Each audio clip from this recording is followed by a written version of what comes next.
Hey everybody, I'm Chef Tom with allthingsbbq.com, and this is Maple Glazed Ham. Well, it's kind of amazing how many ways you can get a ham prepared for you. And I feel like over the years we try to hit as many different possible preparations or presentations as possible. We've done a fresh ham, all the way fresh, just smoked it like it's a pork butt. We've cured fresh hams before until they are now cured hams and then smoke them. And then of course, when you go to your big box grocery stores and look in that section that's got the ham, I mean, there's like 4 different ways to buy a ham. So every year we're trying to explore all those different possibilities so we can give you some great ideas to do a fantastic holiday ham with whatever's available in your area. Now, this one was the first for me, and that is because we picked up what is already a processed ham. This is very normal, a spiral cut or something like that. But instead of having a bone, and this is literally just in the shape of a ham, all sliced up, and when you're done cooking it, you can just pull those slices out. It's literally the easiest way to serve ham. But we're gonna doctor it up a bit today. We're gonna add some smoke and we're gonna add some flavor. So let's jump into it. So this is what we're talking about right here. This is about 3 3/4 pounds, but this is all just sliced. It's the boneless section of a ham, but it doesn't have, it's not the end that has that bone running in the middle that you'll see on the spiral cut. So again, you know, it's a fairly processed piece of meat, but this is what's out there. Let's figure out what to do with it. My first inclination here was we got to hold this thing together. So I'm going to take a couple of skewers. We're just going to go straight down the center here.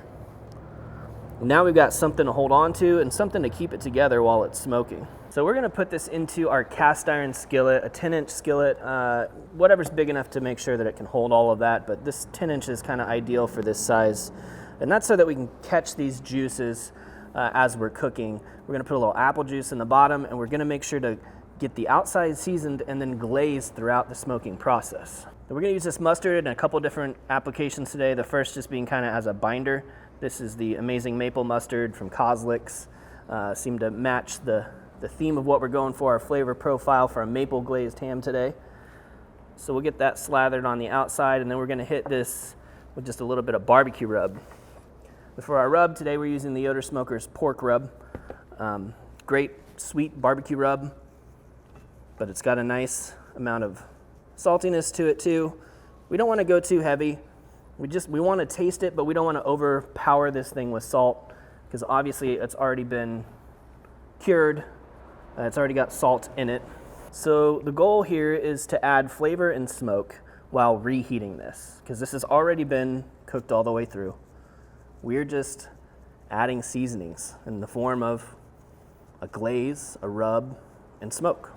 Today we're cooking on the Kamado Joe Classic 3 ceramic grill, running big old chunks of lump charcoal, that KJ big block. We're gonna set that up to smoke at about 300 degrees.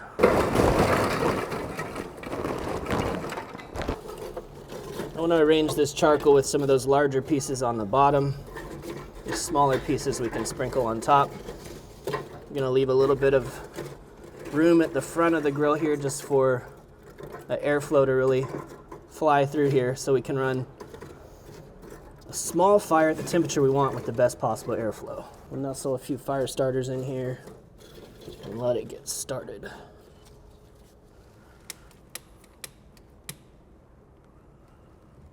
Our grill's come up to temperature. It's sitting around that 300 mark right now.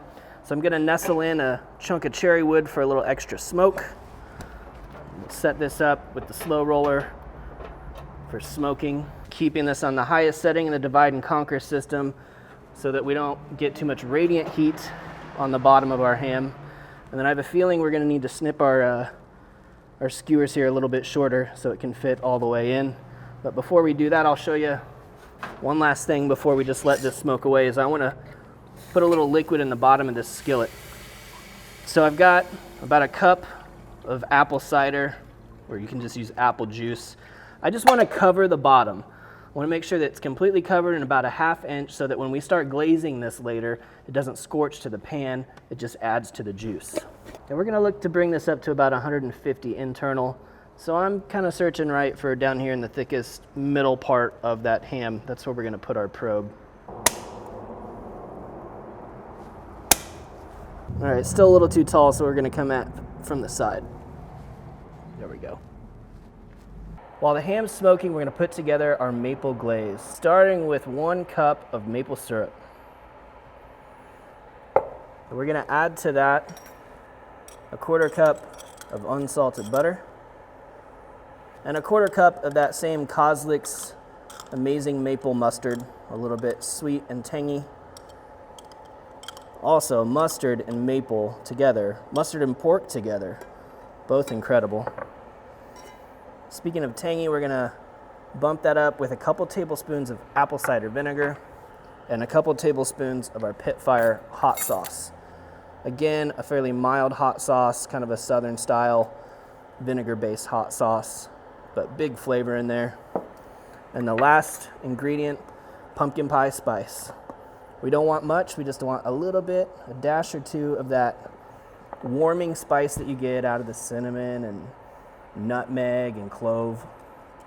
Really makes you think of the holidays. So you can see just how runny this is right now. We're gonna bring this up to a simmer, turn the heat down and let it gently simmer until it's reduced until a consistency that coats the back of a spoon. You can see it really foaming up now. This means we gotta turn that heat down before we start overflowing.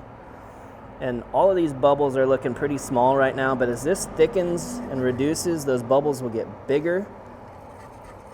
And here in probably about 15 minutes or so, I'd say 10 to 15 minutes, we're gonna check this on the back of a spoon.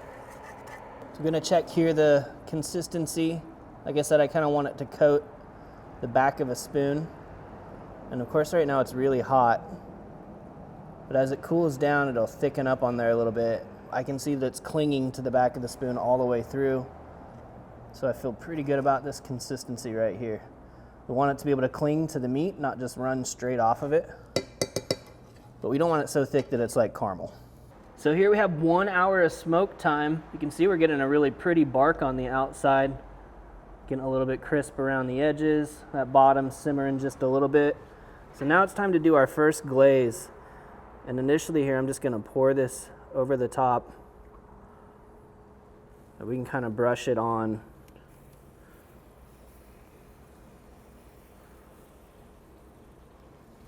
I'm trying to get all surfaces coated. And as this continues to smoke away, it's gonna cling to the surface and start to caramelize a little bit and tack up.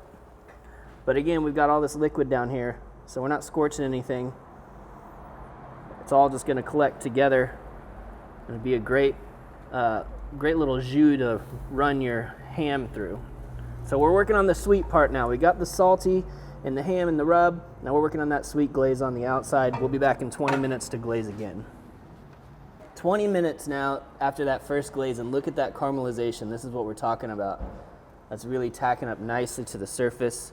And we're back to glaze once again. Fully covered. Let's close it up, set a timer for 20 more minutes, and then we'll check internal temperature at that time. Right at 2 hours into our cook here, and our internal temperature has crept up to 150, which is what we were aiming for. Boy, that outside's just looking beautiful. We got one more glaze since the last time you guys saw it, but we are now ready to pull this off the grill. Boy, that's looking good. Let's get it over to our platter. Let's slide those skewers out. And I can smell the smokiness. It's one of the things I love about cooking on the Kamado, is you can really get a good amount of smoke in there in a short amount of time. So we bring this back up to an eatable temperature, but we have enough time to just put a whole bunch of smoke in there as well. And just look at how juicy that is in there. And make sure not to dry it out.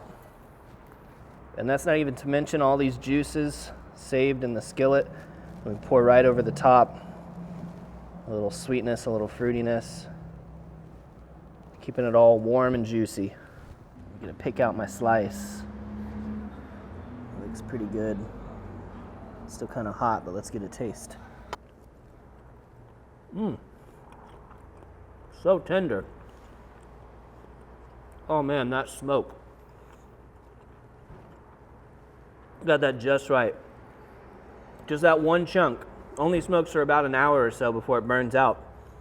but that's all you need. Just the right amount of smoke. You know, the inside's salty. I've got a little salt around the outside, but that glaze offers just the right balance, and then the juice that it's sitting in, the sweet to salt ratio is just right. Pick up on just a hint of those holiday warming spices that we got out of pumpkin pie spice. But overall, it's pretty savory.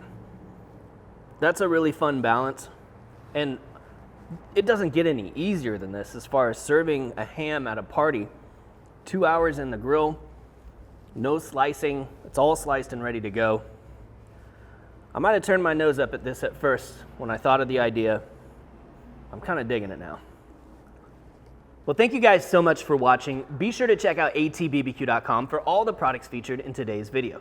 If you enjoy the recipe, hit that subscribe button. And if you have any questions or comments, or there's anything you'd like to see me cook, let me know in the comment section down below, and let's be good to one another. For more recipes, tips, and techniques, head over to allthingsbbq.com/thesauce. All Things Barbecue, where barbecue legends are made.